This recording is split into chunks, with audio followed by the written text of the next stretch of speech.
Welcome to the Texas High School Football Coaches Show on Lone Star Gridiron. I'm Chris Daly, and it's my belief that the men that make up the fraternity of Texas high school football coaches are much more than a bunch of thick-necked guys with whistles. They do so much more than teach technique and the X's and O's of football. They take young boys and change them into young men of character. They get kids to believe in themselves, to trust others, and to put others ahead of themselves. Texas high school football coaches are unique in how they impact the lives of these athletes as well as the generations those kids touch. In this show, I sit down with a different Texas high school football coach each time and learn about them. Not their record, not their on-field accomplishments, but who they are and what they believe and what it means to be part of the greatest sport in the greatest state.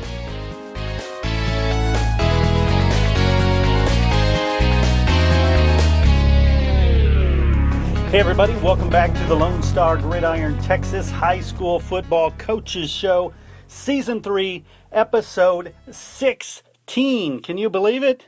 Today I sit down and talk with Coach Joe McBride from Coppell. But before we get to him... This show is brought to you by the book, All I Need to Know I Learned from My Texas High School Football Coach. A handbook of wisdom for parents, young people, and yes, even coaches. Head over to www.learnedfromcoach.com and order your copy to support sharing the stories of these great coaches and leaders. That's learnedfromcoach.com. Hey, did you play Texas high school football? If you did, you're part of an elite group, the Brotherhood of Texas High School Football. All football players, past and present, who have ever suited up in the Lone Star State are eligible. Go to LoneStarGridiron.com/brotherhood. And thank you for the part you played in the greatest sport in the greatest state. You're listening to the LSG Sports Network, the authority on Texas high school football. All right, everybody, join me in welcoming Coach Joe McBride, the athletic director from Coppell ISD. How are you doing, Coach? I'm doing great. It's a beautiful day. Well, let me ask you this. Do you still go by coach since you're an athletic director now and not a head football coach? Yeah. Everybody still calls me coach. I figured that's the way it'll work forever. Yeah, for sure. It's an honor to be called coach, so no doubt. So, as you know, we don't really talk about your football team this year or any of the teams that you help direct. We instead focus on you and, your history. So if you could, talk about back when you played football, when you decided you wanted to become a coach. Okay, well, I can tell you I grew up, I was born in Brownwood, Brownwood, Texas, and everybody knows the rich history of Brownwood. Yeah. And my dad and mom graduated there and attended school and was part of that community during all the Gordon Woods years. And, and so growing up there, you immediately had an affection for football. Mm-hmm. And then my mom and dad moved to Lewisville because my mom was transferred with GTE, which is now Verizon. Mm-hmm. And so for me, it broke my heart not to play for the Brownwood Lions, when I was a young boy. But we moved here when I was in elementary and to Lewisville when there was just one high school. Yep. And when I moved to Lewisville, I just used to, I remember I lived in a house where it was kind of close to the football field, and you would hear a lot of stuff going on when I was a young boy, and I would run across the creek and go and press my face up against the fence to see what was going on. And it was, and I'd watch it every day as I heard it, and come to find out, I got to be friends with some of the people walking around there, which were coaches and trainers and players, and I would just press my face up against that fence as a little boy, just so enthralled with what was going on in there, and with that ball and those coaches and all that. And so I just loved football, and I loved immediately in adoration of a young boy I love in Gordon Woods, and then moving over to Lewisville where Neil Wilson was the head coach. I just fell in love with the whole process and the leadership and the kids playing and everything. I just was in love with it. And then I went up and grew up and I played for Coach Wilson, and as a high school player, I did what I did and I do what I do now because of great men that influenced me in high school. Neil Wilson, Tom Everest, Tommy Briggs, Q Britton, Ronnie Gage, Stan Langston, Randy Good, just a lot of great men that were an impact on me every day in some of my most awkward and instrumental years of growth. And so immediately I knew when I was in high school, man, all I knew is I wanted to be like them. Yeah. And I love football.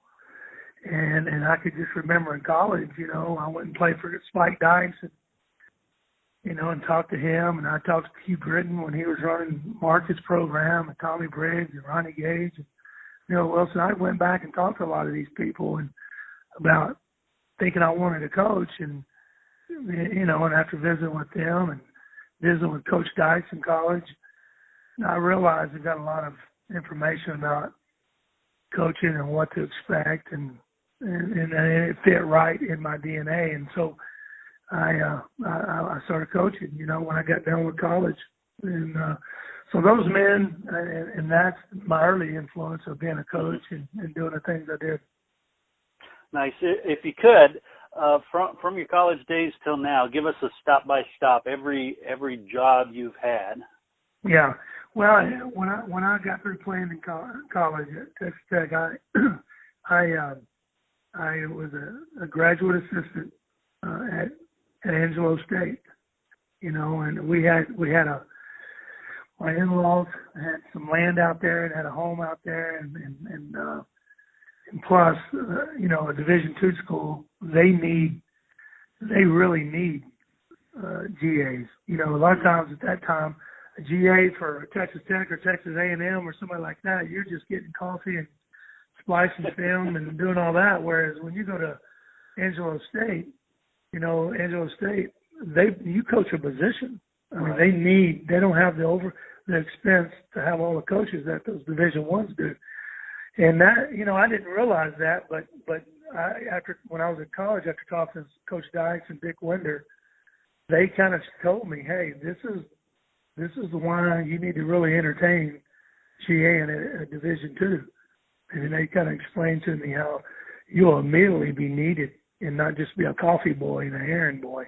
You'll be a coach and you'll be plugged into that system. So I went and GA'd at Angelo State, lived out of my in-laws ranch, and hunted and had a great time and spent time with Coach Vandegrift and Mike Martin and those guys, and Cy Southall, and just did football on the weekends, prepared for games, practices during the week, and just grew as a coach and watched a bunch of good men influence kids. And so from there, my wife and I had a small child, which is my oldest son now, but he was a youngster at the time, young, and I had a choice to make. Did I want to keep climbing the college route, or did I want to go into high school? And what I realized through recruiting at Angelo State, it was back before social media or phones or computers and all that. You had to literally get in cars and drive places. And like a bunch of smart older coaches, those guys gave me West Texas. So I was driving from Amarillo to Marfa to Seminole to El Paso, wherever we're looking for players, with hardly any budget, and sleeping in a car on the side of the road, So I learned right there the grind of finding players and serving as a GA. And so my wife, I know for me, Dan Gandy was coaching at San Angelo Central, and they had a spot open and under him, and he talked to me about it. And so I had a choice to make whether I just wanted to keep going this college route, or did I want to go get in the San Angelo Central system and stay home and not run around everywhere and be with my wife and my kid. And so that's kind of the direction I went. I got in that San Angelo Central system, and my wife and I kind of finished the next couple of years there at San Angelo. And then Bob Ballard took over at Magnolia in the North Houston area, a beautiful, great area. Yeah. And I ran into him and at a clinic, and he said, "Hey, I'm just taking this over. Come help," and da-da-da-da.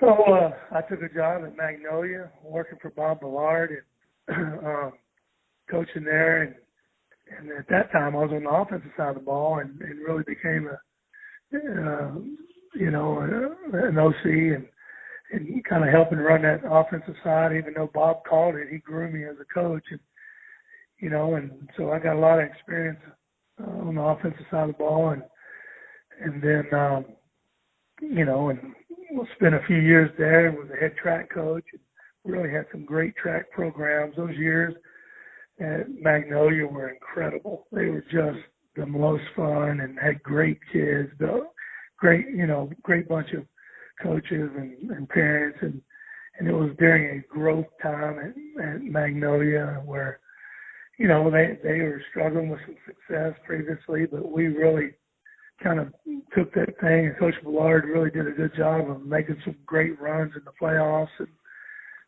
so I left, though, and took a coordinator job. I thought a friend of mine, Mickey Moss, got the Stephen F. Austin job in Austin. Mm-hmm.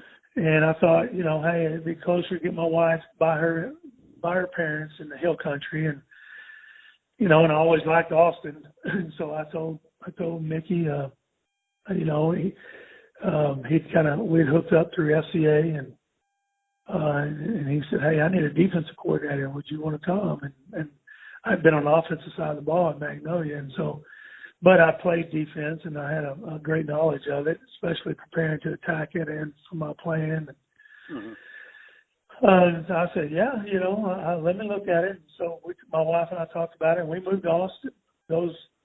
She was closer to her parents, and that was a good time, but it had its rigors. It was not the same climate, and it was just a different. Austin ISD was a lot different, and I just it was a little tougher deal, and at the same time, my mom had cancer at that time in my life, and I lost her early, and right after I lost her, my dad was by himself up in Lewisville still. And so, I was really blessed that after Christmas, Brian Brazel called me at Hebron and said, "Hey, would you have any interest in coming to being my defense coordinator?" And I'd met Brian. We played against each other. He was he was an all-conference player in college, and I remembered him from that, but we met at an FCA deal. But anyways, he called me and asked me if I'd have interest to come be a defense coordinator. And so knowing my mom had just passed away and my dad was by himself, I felt like, man, I can go back to my roots, the Lewisville School District, and get with a great man and coach and be close to my dad during his hardest time. And so I left and became the defense coordinator at Hebron for Brian Brazel. And those were great years, I was there to help my dad through my mom's passing. He ended up dying 6 years later. He just died of a broken heart, without mom. But at that time, I got in with a great head coach that really mentored me, showed me how to treat people, how to work a staff, how to have integrity and principle in what you do. And he just really did a great job. And I grew under Coach Brazel there at Hebron, and we really had some good teams. We were a new school and went through our bumps the first couple of years, and no seniors and all that. But we had some good kids coming, and we had a great staff. And and we just kind of kept chopping wood and woke up every day and put a hard hat on. And next thing you know, in 2005, we were 16-0 and won the state championship. Yeah. And, and during that time, I started, we were really good on defense. We had a lot of success at Hebron, and I started getting calls from different schools, that had interest in me, maybe looking at their job. And, and so all of a sudden that year we're winning state championship. The week before I was to play the state game, Brian let me, I had people calling me, Manville. I went down and interviewed at Manville, and I got a call from Magnolia to go down there and talk to them, and got a call from Frisco to start a new school at Liberty. And, so all of a sudden I had these opportunities as a head coach from the success that we built. And I got done with that game, and I interviewed with those groups and kind of had some choices, but I chose to stay in the DFW area and coach it and open up Liberty there in Frisco. And my son was a junior when we won state at Hebron, so that allowed me playing no varsity in my first year opening a new school. We wasn't playing varsity that first year, so it allowed me to go watch my oldest son play his senior year. Nice. So it was kind of right fit, and I did that. And, and we had a great 3 years there, and that's, really had some success building that program up. We had great running backs, Jay Ajay, and, Malcolm Hill, and had some really good players, and then I got a call from Coppell. They were looking for a coach, and my name had been given to them, and I went in and interviewed, and crazy as it sounds, in a week I had the job. And I was at Coppell, and it was a great raise, and it was a great atmosphere, and a place that provided great resources. And so I took over at Coppell and made that run, and and built and won 51 games and lost only 10 in 5 years. And we had a great group of kids, and had great coaches and great support by the athletic director at that time, John Crawford, and the superintendent at that time, Dr. Turner, and in a community that was really backed us and supported us, and it was just a great run, and then for me it was time. During that time I was at Hebron, my in-laws were struggling. I'm sorry. During my time at Coppell, the last couple of years, my in-laws, who were like my parents had all passed on, but I just really loved my father-in-law and my mother-in-law, and but the last couple of years at Coppell, I even met with the AD and the superintendent, letting them know that there's a lot of health issues with my in-laws that I'm concerned about, and my wife is really concerned about. We were really battling some battles, and did some business stuff that people were stealing from them. We had a little bit of a family crisis going on that I was trying to battle through my last 2 years as head coach, and lo and behold, a job opened up close to them in the Hill Country in Dripping Springs, and I just felt like, man, I'd been doing everything that I wanted to do for 25 years. I needed to maybe look at moving down and taking a job close to my in-laws to help them with all that was going on in their personal life and their health, and the stealing and the theft that was going on in their business world. And so, anyways, I took a job. I met with that superintendent, and it was kind of quick. And as much as I love Coppell and the DFW area, at that time I felt like I was torn. That I needed to help my wife. And I needed to help her parents, who were really going through some struggles and were up in their age.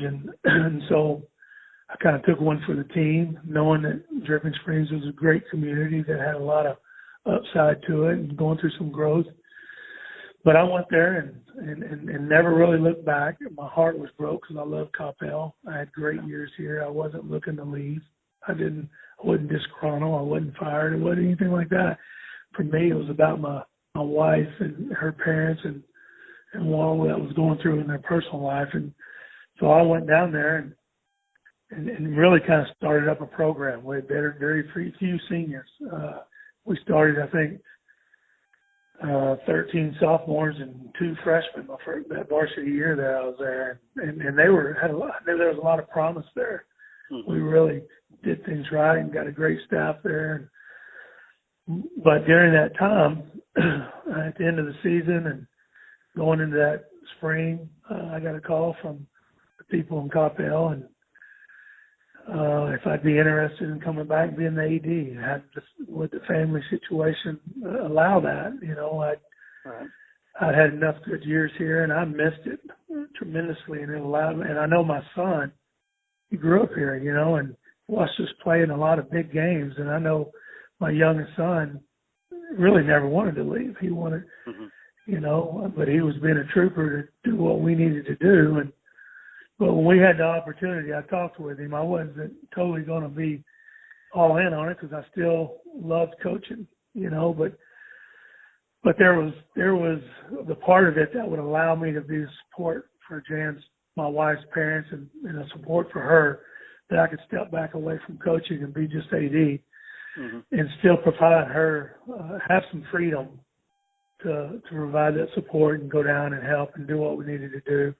And that year that we were there in Dripping Springs, we were able to really help the situation a lot and get a lot of things settled and all that was going on. And but there were still things, but we decided as a family to get Brady back where he had so much adoration and with those kids he grew up with in Coppell. And me take the AD job, and it gave me the flexibility to have, you know, the salary to retire with, but also the freedom to be the husband I hadn't been, and have the freedom to be there for my wife and her family, and also my son was a quarterback. You know, there's enough pressure. He puts enough pressure on himself. I just felt like I'd coached a long time. I wanted to be a dad. I look forward to just standing on the sideline and watching my son. And I know my first boy, we won state together. And I remember how fast his years went by. And I was so busy coaching and scheming and working hard that it went by like a flash. And I felt guilty that I never really got to enjoy it. Right. And so it gave me the opportunity to take the athletic director job and be there for my wife and her in-laws, but also get the big 3 in my retirement, but also, you know, be a dad and not coach. I trust all these coaches worked for me here, so I trusted them, and I knew that they were good men to be a leader for my son. So I went ahead and took it, and I came back to Coppell and allowed all that to happen. And you know, and every day I miss coaching. My heart. I miss coaching every single day. I miss the preparation on the weekend. I miss the grind. I miss the kids. I miss all that you do. But, you know, there's bonuses to what I do now. You know, I get to mentor men. I get to impact kids through building up coaches to make impacts. I get the freedom I need at times to still be there for my in-laws who are in the very late stages of their struggles, and my wife's really been a trooper for me, and it's just something I've been trying to do for her. And plus now my son is moving on and playing in college at the University of Memphis, and some flexibility to go see him play, you know. And but you know, it's afforded me a lot of things. But you know, it's something I wrestle with every day. You know, I think every athletic director that will tell you they miss the kids and they miss coaching. Right. You know, it's just you know, for me, I'm still trying to learn how to live. You know, I'm not used to being able to turn a job off at a certain time in the day. You know? Definitely. Let me ask you about, you had mentioned about winning state and then you getting head coaching offers. As an AD, talk about the balance there between helping coaches in their career versus keeping good coaches for your program. How do you balance that? Well, we just lost a really good coach. We lost Eric De Los Santos to Irving.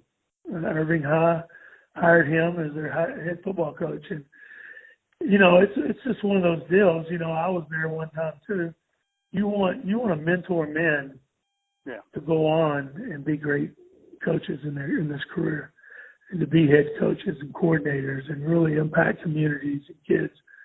That's a great testimony. I think if you look at Brian Brazel, he's been the epitome of that. Mm-hmm. You know, he's got a tree under him of great men and coaches that he's had an impact on. And for us to have a legacy and a tree that goes out from under you of people that you've influenced and mentored and led is huge, you know. And, you know, it's just, you know, the guy, Eric De Los Santos, that just got the job at Irving. I've spent the last 2 years meeting with him, mentoring him, preparing him for a head coaching job, you know, from running a campus and other programs, compliance, in the season reports, you know, managing hiring and how to deal with HR and just all the ins and outs of administration and budgets. You know, he's already got a leg up on. And so although it's his first head coaching job, you know, it's something that he's been preparing for and has all the cliff notes to take off running with no hitches. And he'll do great. And then there's others that are that way. I mean, you can't just be selfish and block people from their growth in their career because you just want to hoard them. You know, you can't do that. There's great coaches out there everywhere, and it's people that want to be mentored and held accountable and taught right. So the ability to move one on and bring another in is just part of the business. Yeah, it kind of correlates to the athletes because they kind of change, but it doesn't change what you do. Absolutely. And speaking of that, a lot of coaches early on in their career are all about the X's and O's and the W's and the technique. Yeah. And somewhere along the line, it changes to the impact you have on the lives of kids, the lives of parents, the lives of people around you. Talk about that transition for you. When did that happen? Well, for me, I was a testimony of that. Mm-hmm. You know, my dad went through some depression, some struggles when I was in high school in the business sense, and my coaches stood in the gap and impacted my life tremendously. And so I'm a testimony to that. But at the same time, you know, the ability to, at the end of the day, you know, to be really thorough in your coaching and being a good teacher of the game and being a good leader and instructor in what you're doing. To me, that goes hand in hand with character. That goes hand in hand with the integrity it takes. And so when you're trying to run a program with principle, standards, and character, it automatically, kids know if you're real or not. Mm-hmm. They know if you're a phony or if you're real. And even when you're not being intentional, you are intentional. Even when you're trying to just be a coach of great, you know, just trying to be a great X&O coach, a great principal coach, great running the program and doing what you do, there's eyes on you and there's still influence that you're having. Yeah. They're seeing it. They know if you're a fake or a phony. They see you in emotional times. They hear if what comes out of your mouth is building or tearing down. They see you every day. Their eyes are on you. And so for me, I always wanted to make sure that the culture I had, that we took pride in how we treated kids. We took pride in what rolled out of our mouth. That we were there to build up, to see the big picture, to nurture into their years and something they can use down the line. And then, you know, I think you're called also as a coach to be really intentional when it comes to rearing the teenagers you're messing with. your coaching. You know, those are the most vital years. That year is the most awkward time where kids are trying to figure out who they are, what direction they're going to go in life, what they stand for. You know, that's even a part of the years where they tend to drift from parents the most to just kind of, and they usually come back, but it's just like they just don't want to, they kind of push parents away and don't talk to them like they did when they were young. Yeah. And so I've spent many of meetings in my office talking to parents and helping them understand the stage their kid was in and helping them rear them through these years and get them and be an asset to them when they wasn't around. But I think as a coach, you have to set aside chunks of time and be intentional, whether you're bringing in men of character that do it right as speakers, whether you're working with a character curriculum, whether you're having your coaches rotate, talking about some characteristic that'll help them achieve. You've got to be intentional in what you're doing every day to teach them how to be men.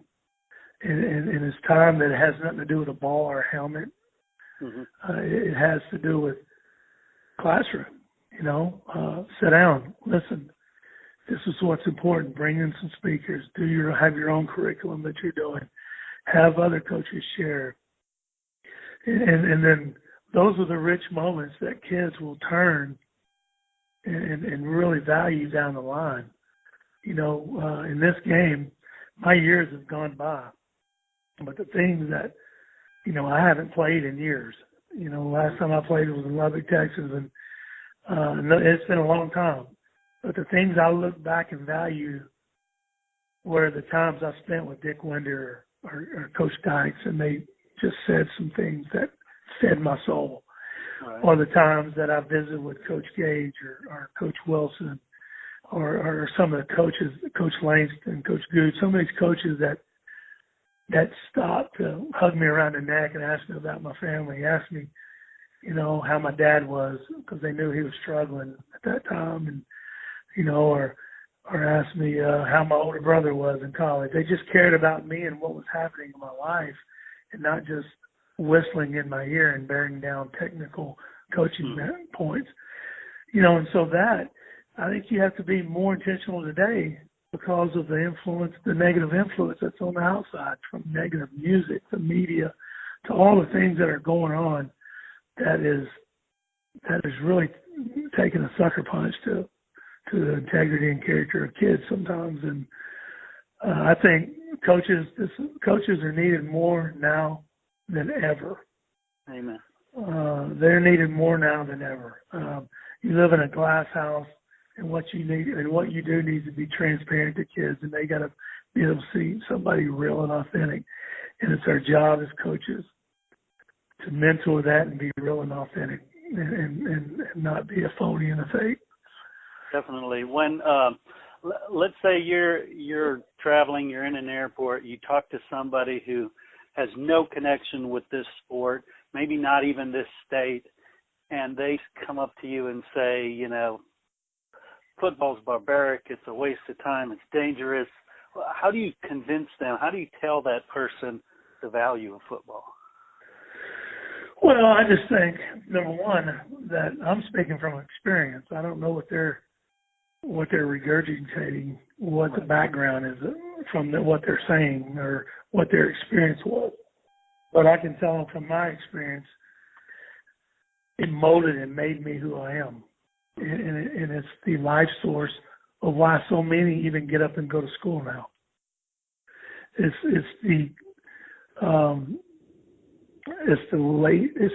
the greatest discipline management tool in our school systems today. Mm-hmm. The coach on a campus is more powerful than it's ever been. It's so much more than the game of football you're playing, and it's a game of chess, and each team's trying to get in the end zone. But it's a simulation of a group of guys all pulling together to work towards something good and for a cause and for a goal. And that brings about so many attributes, selflessness, work ethic, toughness, the ability to handle and endure trials and tribulations on the field, periods into life, you know, and so many things that happen that youngster will look back and know that, you know what, I went through this off season, nothing was tougher than this. Or I learned how to be mentally tough, get up, and still win in life. You know, I can, you know, and that's what I used to tell my players all the time, and that's what we still tell them, that you're going to face some adversity that's unbelievable. You'll lose a loved one. You'll go bankrupt. There'll be a catastrophic injury maybe in your family, or a death, or, you know, there's going to be some things that life is going to throw a curve, and an incredible adversity is going to come. But at the end of the day, the things you learn here and the way you battle through off season, to work with your teammates, work with your coaches, achieving goals. There's so many things you do in the realm of athletics that teach you how to be a winner, to be an overcomer, to set yourself apart from the common man when adversity hits. That's why, you know, you take a school that's got 3,700 people in it and you got 280 football players. It's a tough game for tough kids. It's not for everybody. But I truly believe those guys that learn how to grind and get in that heat, be uncomfortable, and go through that test of that adversity of being pushed and coached, all become greater dads, husbands, business leaders than most. Yeah, definitely. One last question. Moving forward, what goals do you have left? Well, moving forward, for me, I want to be a great husband. You know, I want to be a great dad, and I want to be a great granddad. Those are, and I want to be a man, number one, of faith and principle. Those are the things that matter to me the most, that will line up with successful back half of my life. You know, for my career, I want to mentor coaches. I want to impact kids, whether it's directly or it's indirectly through molding coaches. I want to impact the community and help us do things that bring a community together, and as they watch and they see it all unfold, I just want to continue to find ways to make an impact, and and then just trust the Lord that wherever, if He calls me to coach again someday, then I'll know, I'll feel strong about that. My deal is, at this stage in my life, I'm not, I'm open to what I really feel like I'm being called to do. And life's not about me no more. For a long time, it was all about me. I got to do this and get over here and be this, and I got to get over here and make this money, and I got to go over here and win state and become a head coach and do all this. And the whole time, it was all about me. And for me, it's not about me no more. It's about the good Lord and His purpose for my life, and being a great husband, dad, and granddad. Awesome. That's amazing. Coach Joe McBride, I want to thank you so much for sharing a little bit of your story and your beliefs with us. Well, I appreciate it. Thanks for your time and what you do for high school ball. Imagine a game where you can pit the greatest Texas high school football teams of all time against each other. Before now, if you wanted to see the Permian Panthers of Friday Night Lights fame play Johnny Manziel's 2010 Kerrville squad, you were stuck with only your imagination. Not anymore. This new game allows you to play those dream matchups. 1983 Dangerfield only allowed 8 points all season. 2015 Katy, 10 shutouts en route to their 4th straight championship appearance. 2008 Allen, their first of 5 championships in the state's largest classification, and so many more. Friday Night Legends is that game. What are you waiting for? Get in the game. Friday Night Legends. You're listening to the LSG Sports Network, the authority on Texas high school football.